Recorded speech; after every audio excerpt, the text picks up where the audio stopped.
un petit point par rapport à ce qui vous préoccupe et ce qui nous préoccupe aussi, c'est-à-dire les augmentations irresponsables de la part du SIAS depuis quelques années. Alors, comme je l'ai dit, je l'ai écrit et je le redis aujourd'hui, vos impôts communaux concernent la première colonne de votre feuille d'impôt et les syndicats, c'est notamment le SIAS, la deuxième colonne. Donc on est là pour vous donner, d'essayer de vous donner une petite explication et pour vous dire qu'on est très solidaire hein, de l'initiative que vous avez prévue pour faire pression sur le SIAS pour qu'on nous explique pourquoi de telles augmentations depuis des années. Je prendrai simplement les taxes, différentes taxes foncières des dernières années, où en 2021 déjà, l'ensemble des propriétaires ont pris 58% d'augmentation sur la taxe foncière, et ça touche également le monde agricole et viticole, qui a pris également 50% en 2021. Et aujourd'hui, en 2024, on reprend une augmentation déraisonnable de la part du SIAS, sans aucune explication, et encore 40% d'augmentation pour les viticulteurs. Cela suffit, on en a marre, hein, et on va essayer en quelques mots de vous expliquer cette situation et de vous proposer en conclusion de nous soutenir dans les démarches que nous faisons. Bien, au départ, à la création du SIAS, chaque commune a reversé au SIAS la part qu'elle dépensait pour les compétences qui sont maintenant exercées par le SIAS. Ensuite, la répartition des contributions s'est faite au nombre d'habitants. Et plus tard, le SIAS a décidé d'appliquer un nouveau mode de répartition qui nous pénalise.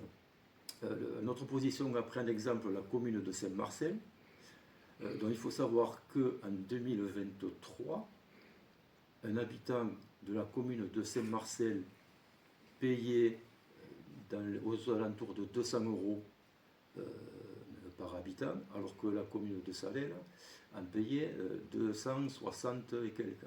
Et cette année, c'est encore plus grand. Un habitant de Salelles va payer 350 €, alors qu'un habitant de Saint-Marcel va payer un peu plus de 200.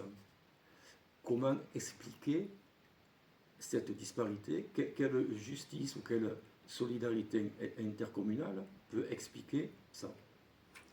Et d'autant plus, Gilles, qu'il n'y a pas d'investissement sur la commune. Donc, non, un investissement, il y a zéro prévu, pas grand-chose au CIAS. Voilà. Et si je peux rajouter, Gilles, effectivement, depuis des années, Monsieur le maire et son conseil municipal alertent la population, alertent les Salélois et les Saléloises, à travers des communiqués, à travers des lettres du maire, à travers des bulletins municipaux. Ça ne date pas d'aujourd'hui. Et les services de l'État. Et les services de l'État, bien sûr. Qui ne bougent pas. Et qui, pour le moment, ne bougent pas. Voilà, ça, si vous recherchez dans vos documents municipaux, vous retrouverez cette alerte-là depuis quelques années.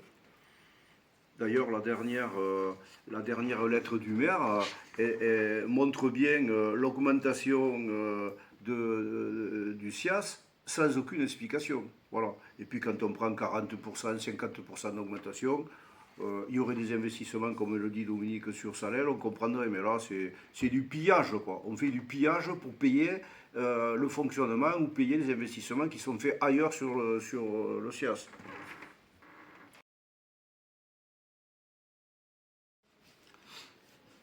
Alors, comme je l'ai dit en introduction, et on l'a vu encore sur le budget du SIAS cette année, le budget du SIAS, ce n'est que du fonctionnement. Il y a zéro investissement, ou très peu, et encore au moins à Salelles, qu'on en a besoin. Donc, ça veut dire que je conteste, et nous devons contester cette gestion du SIAS qui ne sert qu'à payer du fonctionnement. À titre d'exemple, j'ai dit tout à l'heure en 2021, lorsqu'on a transféré, on a supprimé la taxe d'habitation, la commune de Salelles, qui aujourd'hui reçoit des leçons de tout le monde, y compris de son opposition, a augmenté de 0% ses impôts. Par contre, le SIAS, pour payer son fonctionnement, ils ont augmenté de 58%. Et aujourd'hui, s'ils augmentent, d'ailleurs l'opposition nous l'a dit, il faut bien payer tout le monde. Ben oui, mais moi je conteste fermement ce fonctionnement qui nous amène à la ruine. Et je remercie une fois de plus ceux qui ont pris cette initiative. En 2021, suite à cette augmentation, un collectif avait été créé sur Salelles. Et ce collectif avait interrogé les présidents des syndicats cantonaux. Aucune réponse. Tous les correspondants de presse aussi avaient reçu un mail avec un article à faire apparaître, et aucun article n'est paru dans la presse. Des mails ont été envoyés à différentes personnes sur Salelles pour diffuser et faire vivre ce collectif, et ça n'a rien donné. Alors effectivement, nous sommes heureux qu'une pétition circule et vienne un peu secouer cette démarche qui était tombée en désuétude. Je sais que vous êtes un certain nombre à vous poser la question pourquoi la commune ne prend pas en charge une partie de ce financement au SIAS. Ben, je rappelle que chaque structure fiscalise en fonction de ses compétences. On ne va pas payer pour l'agglo, on ne va pas payer pour votre voisin s'il paye trop d'impôts, etc., etc. Donc à chaque structure, on paye le financement. Et puis de toute façon, si on avait le droit de prendre en charge une partie, ça voudrait dire qu'on augmenterait les impôts locaux pour pouvoir le payer. Donc c'est facile de dire ça. Et, on prend en charge et on fait quoi après? Et ce qui veut dire que, en fait, c'est un faux débat, puisque d'une façon ou d'une autre, le contribuable, il va payer quand même. Donc, c'est pas un faux débat. La vraie question, c'est pourquoi on paye autant à salaire. C'est pas pour que la mairie, ça veut dire que si le SIAS fait n'importe quoi, ben, il faut que la mairie paye les erreurs du SIAS. Nous, on n'est pas d'accord. Contrairement à ce qui se dit, sur les 11 communes qui composent le CIAS, 5 communes en 2023 ont totalement fiscalisé la contribution. Oui, en 2024, il y a de telles augmentations qui se sont mis d'accord pour justement calmer. Mais c'est illégal comme procédé. Illégal. Alors qu'on nous dit qu'il n'y a que Salelles. Effectivement, il y a 5 communes et peut-être aujourd'hui un peu plus. Aujourd'hui, je ne sais pas, mais en 2023... On devrait prendre une partie, augmenter les impôts locaux. Voilà. Et ça arrangerait notre opposition, bien entendu. D'une façon ou d'une autre, c'est le montant qu'il faut contester. Ce n'est pas le mode de répartition, parce que de toute façon, nous, si on en prenait éventuellement une partie, on augmenterait les impôts locaux. Donc ça ne changerait rien. Voilà, donc, faux débat.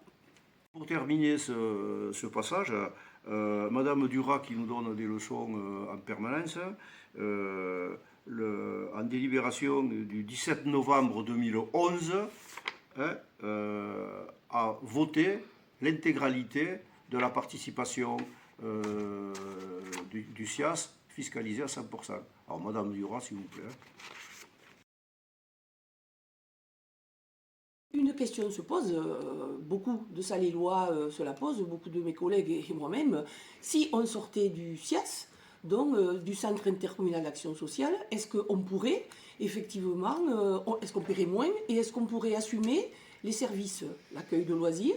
Est-ce que le restaurant scolaire? Alors écoutez, nous, on le demande d'ailleurs à l'État depuis des années, donc de sortir de ce syndicat. Alors, il faut savoir qu'avec les 1,1 million que l'on paye déjà au syndicat, eh bien, ça nous permettrait de faire fonctionner des services.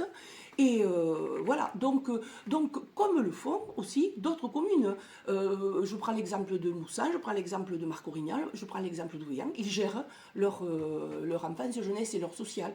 Et voilà. Donc nous, on le revendique, on le veut auprès de l'État. Chaque année, monsieur le maire, son conseil, va au-devant de l'État pour demander cette sortie. Et on pourrait effectivement, nous, Salélois, fonctionner divinement bien. Voilà, sans faire partie de ce syndicat qui nous plombe chaque année et de plus en plus. Le retrait du SIAS, ça fait effectivement des années qu'on le demande. Et puis, bon, il faut se poser une question toute simple. Pourquoi le SIAS refuse que Salelles sorte du SIAS? Parce qu'on est le principal contributeur. Avec 1,1 million, ils ne veulent pas nous laisser partir. Donc, nous, on n'est pas contents parce qu'on paye trop, et eux, ils ne sont pas contents de nos démarches. Eh bien, laissez-nous partir, c'est pas compliqué, vous vous débrouillerez sans nous.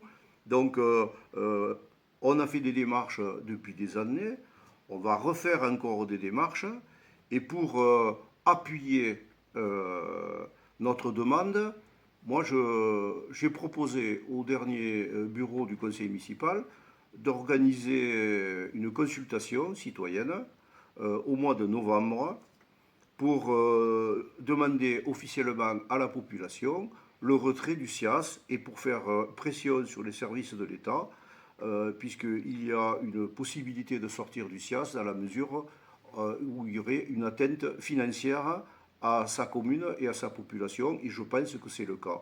Donc, moi, je vous ai bien entendu, je continue à vous soutenir. Je ne fais pas de politique comme certains qui essayent de récupérer une situation dramatique pour certains qui n'arriveront pas à payer leurs impôts locaux. Et je compatis à cette situation. Donc au mois de novembre, on vous donnera la date. Soyez nombreux à venir voter et à nous soutenir dans cette démarche pour faire pression sur l'État. Je compte sur vous. Je terminerai en disant que j'ai toujours été, mes collègues et moi, et Gilles le fait depuis des années, à vous recevoir lorsque vous avez une question financière à résoudre, ou au moins à répondre. Nous sommes à votre disposition et je suis personnellement à votre disposition pour vous recevoir individuellement, en collectif, comme vous voulez, peu importe. Et je tiens bien entendu l'ensemble des documents à votre disposition pour vous montrer que nous aussi, nous en avons ras-le-bol. Merci à tous.